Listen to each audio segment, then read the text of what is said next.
मित्रों, जीएससी संतोष सर में आपका स्वागत है।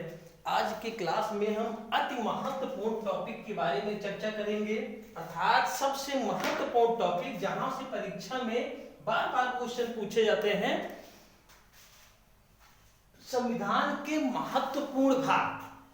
तो कोई भी परीक्षा हो, यहां से क्वेश्चन आपको प्रायः देखने को मिलता है कि संविधान के जो महत्वपूर्ण भाग हैं, भाग का तात्पर्य यहाँ पर ऐसे अनुच्छेदों से है कि जैसे भाग एक में संघ और राज्य क्षेत्र आता है, तो संघ और राज्य क्षेत्र से संबंधित सभी अनुच्छेद भाग एक में आएंगे।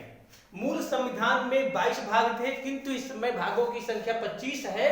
तो इन्हीं महत्वपूर्ण भागों के बारे में आज हम पढ़ाएंगे आपको, संविधान के महत्वपूर्ण भाग। तो जो ये महत्वपूर्ण भाग हैं, जैसे कि भाग एक, संविधान में निहित भाग एक में अनुच्छेद 1 से लेकर के 4 तक आता है। तो अनुच्छेद 1 से 4 तक क्या है? भारतीय संविधान का जो अनुच्छेद है, संघ व उसके राज्य क्षेत्र, संघ व उसके राज्य क्षेत्र भाग 1 के अंतर्गत आता है। संघ व राज्य क्षेत्र, संघ व राज्य क्षेत्र यह मित्रों भाग 1 के अंतर्गत आता है। भाग 1 के अंतर्गत संघ व राज्य क्षेत्र आता है। यह एक ऐसा संघ व राज्य क्षेत्र अनुसूची 1 में भी वर्णित है, अनुच्छेद 1 में भी वर्णित है, और भाग 1 में भी यही शब्द वर्णित है, संघ और राज्य क्षेत्र। अर्थात अनुच्छेद 1 से 4 तक संघ और राज्य क्षेत्र के अंतर्गत आते हैं। भाग 2, भाग 2 क्या है? नागरिकता। भाग 2 क्या है? नागरिकता है। अर्थात अनुच्छेद 5 से 11 तक नागरिकता के अंतर्गत आता है। भाग 3 क्या है मित्रों? मौलिक अधिकार। भाग 3 है मौलिक अधिकार। भाग 3 मौलिक अधिकार। भाग 4 नीति निर्देशक तत्व। भाग 4 क्या है? नीति निर्देशक तत्व। नीति निर्देशक तत्व। तो यहां से नीति निर्देशक तत्व आपका अनुच्छेद 36 से 51 के अंतर्गत आता है। अर्थात अनुच्छेद 36 से 51 तक जितने भी अनुच्छेद हैं, सारे के सारे अनुच्छेद भाग 4 के अंतर्गत आएंगे, जिसे हम नीति निर्देशक तत्व कहते हैं। तो अब यहां पर जो अनुच्छेद है, इसलिए हम नहीं लिख रहे हैं क्योंकि जो प्रायः क्वेश्चन पूछा जाता है परीक्षा में, वह भाग से ही पूछा जाता है कि भाग 9 के अंतर्गत क्या आता है। ऑप्शन आपको दे दिया जाएगा, नागरिकता, मौलिक अधिकार, नीति निर्देशक तत्व या फिर पंचायती राज। तो आपको सेलेक्ट करना रहेगा कि भाग 9 के अंतर्गत क्या आता है। यहां पर हमने एक चीज नहीं लिखा मित्रों, भाग 4 का होता है, हम इसको यहां पे लिख दे रहे हैं 4 का। 4 का है आपका मौलिक कर्तव्य। क्या है? मौलिक कर्तव्य। मौलिक कर्तव्य मूल संविधान में नहीं था, या बाद में जोड़ा गया, तो अलग से जोड़ा गया, इसलिए इसको 4 का लिखा गया। भाग 5 क्या है? केंद्र से संबंधित। अर्थात केंद्र में जो भी, जैसे राष्ट्रपति हुए, प्रधानमंत्री हुए, तो इनसे संबंधित जो आर्टिकल हैं, जो अनुच्छेद हैं, वह भाग 5 के अंतर्गत आएंगे। तो भाग 5 क्या है? केंद्र से संबंधित अनुच्छेद। क्या है? केंद्र से संबंधित हो। संक्षिप्त में मैं इसको केंद्र लिख दे रहा हूं। भाग 6 क्या है? राज्यों से संबंधित अनुच्छेद। क्या है? भाग 6 क्या है? राज्य है। भाग 6 क्या है? अर्थात राज्यों से संबंधित, अर्थात राज्यपाल हुए, मुख्यमंत्री हुए, तो ये सब इनसे संबंधित जो अनुच्छेद हैं वह भाग 6 के अंतर्गत आएंगे। भाग 7 क्या है? भाग 7 से क्या है? 6 राज्य हो गया। भाग 7 से आप याद रख सकते हैं मित्रों कि 7 का मतलब सत्यानाश, 7 का मतलब सत्यानाश, अर्थात भाग 7 क्या है, समाप्त हो गया। भाग 7 क्या है, समाप्त हो गया, जो कि संपत्ति का अधिकार था। पहले संपत्ति का अधिकार भी मौलिक अधिकार के अंतर्गत आता था, अब इसे समाप्त कर दिया गया है भाग 7 को। तो भाग 7 समाप्त हो गया है, इसलिए हमने इसको नहीं लिखा, या फिर लिख लीजिए आप, भाग 7 क्या है, निरस्त, अर्थात यह क्या हो गया, समाप्त हो गया। भाग 7 क्या हो गया, समाप्त हो गया। भाग 8 क्या है, केंद्र शासित प्रदेश या संघ शासित प्रदेश। भाग 8 क्या है, संघ शासित प्रदेश, संघ शासित प्रदेश, संघ शासित प्रदेश, जिसे हम यूनियन टेरिटरी कहते हैं, या फिर केंद्र शासित प्रदेश, ऐसा क्षेत्र जिस पर सीधे केंद्र का नियंत्रण हो उसे हम संघ शासित या केंद्र शासित प्रदेश कहते हैं। तो यह भाग 8 के अंतर्गत आता है। भाग 9 पंचायती राज है आपका। भाग 9 क्या है, पंचायती राज, अर्थात जो ग्राम सभा होते हैं वह इसे के अंतर्गत आते हैं, पंचायती राज भाग 9 के अंतर्गत आता है। भाग 9A नगर पालिका, नगर पालिका, नगर पालिका भाग 9A के अंतर्गत आता है। तथा भाग 9B सहकारी समितियां हैं, जो विभिन्न सहकारी समितियां हैं वह भाग 9B के अंतर्गत आते हैं। सहकारी समितियां, सहकारी समितियां भाग 9 के अंतर्गत आता है। भाग 10 अनुसूचित जात व अनुसूचित जनजाति के क्षेत्रों से संबंधित है। तो भाग 10 क्या है, अनुसूचित जाति, अनुसूचित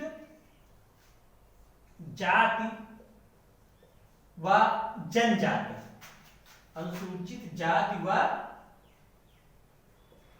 जनजाति से संबंधित इसमें प्रावधान किए गए हैं कि इन अनुसूचित जनजातियों को कैसे संरक्षण और इनका संवर्धन किया जाए, तो इसके बारे में बताया गया है। इसमें भाग 11 क्या है, संघ राज्य संबंध, अर्थात केंद्र और राज्यों के मध्य किस प्रकार का संबंध होगा, इससे संबंधित अनुच्छेद को भाग 11 में बताया गया है। तो भाग 11 क्या है, संघ राज्य संबंध, संघ राज्य संबंध कि संघ और राज्य के बीच में किन किन अनुच्छेदों के अंतर्गत संबंध जो है वह स्थापित किया जाएगा। भाग 15 और 17 के बारे में बात करते हैं। तो भाग 15 है मित्रों चुनाव।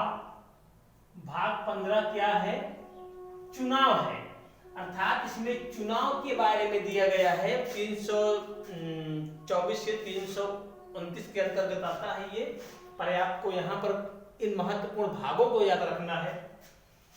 भाग 17 क्या है, राजभाषा, राजभाषा जो कि आपकी हिंदी है। तो भाग 17 में क्या है, भाषा के बारे में वर्णन दिया गया है कि भाग 17 आपको ये बताता है कि आपकी मूल भाषा क्या है, आपकी मूल भाषा क्या है। भाग 18 आपातकाल, आपातकाल, भाग 18 आपातकाल के बारे में बताता है, अर्थात आपातकाल से संबंधित जो भी अनुच्छेद है वह भाग 18 में मिलेंगे। जैसे कि 3 प्रकार के आपातकाल होते हैं, वित्तीय आपातकाल, राष्ट्रीय आपातकाल व राष्ट्रपति शासन। तो ये जो महत्वपूर्ण आपातकाल है ये आपको भाग 18 के अंतर्गत निहित मिलेंगे। भाग 20 क्या है मित्रों, विभिन्न संविधान संशोधन।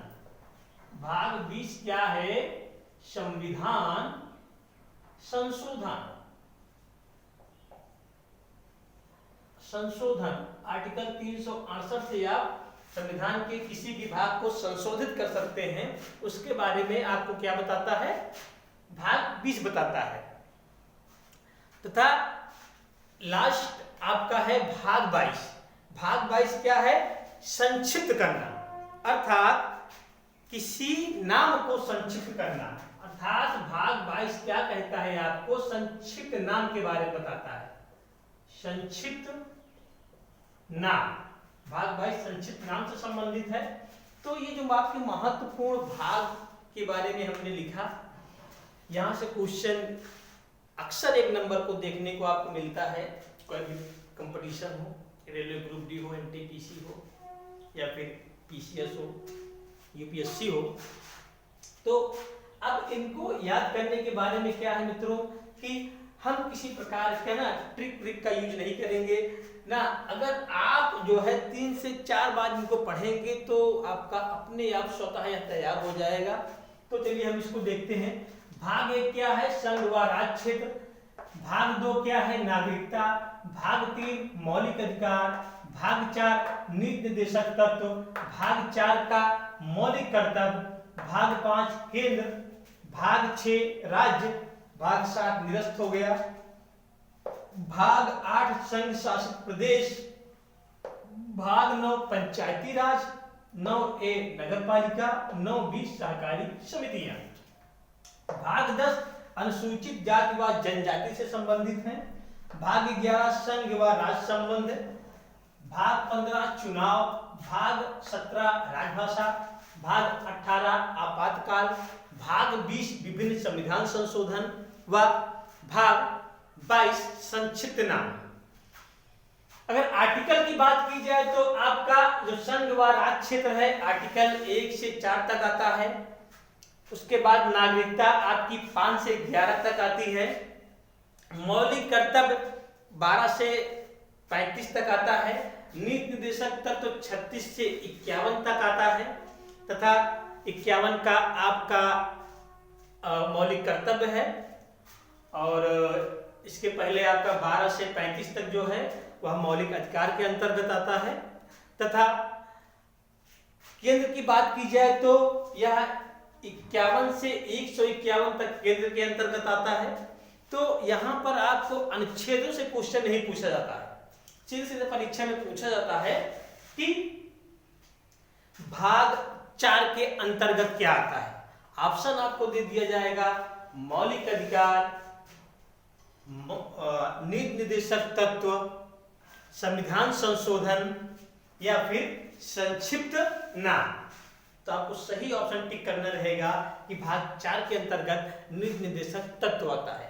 या आपको ऐसा पूछ सकता है कि अनुसूचित जाति व जनजाति भाग कितने के अंतर्गत आता है।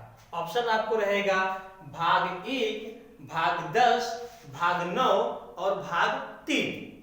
तो आपको यहां पर टिक करना रहेगा कि भाग 10 के अंतर्गत आता है अनुसूचित जाति या जनजाति क्षेत्र। या फिर ऐसा पूछ सकता है कि संविधान संशोधन भाग कितने के अंतर्गत आता है।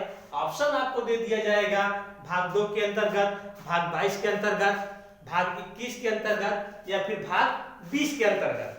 तो आपको सही ऑप्शन टिक करना रहेगा भाग 20 के अंतर्गत आता है विभिन्न संविधान संशोधन। तो इस लेक्चर में बस इतना ही। Thanks for watching.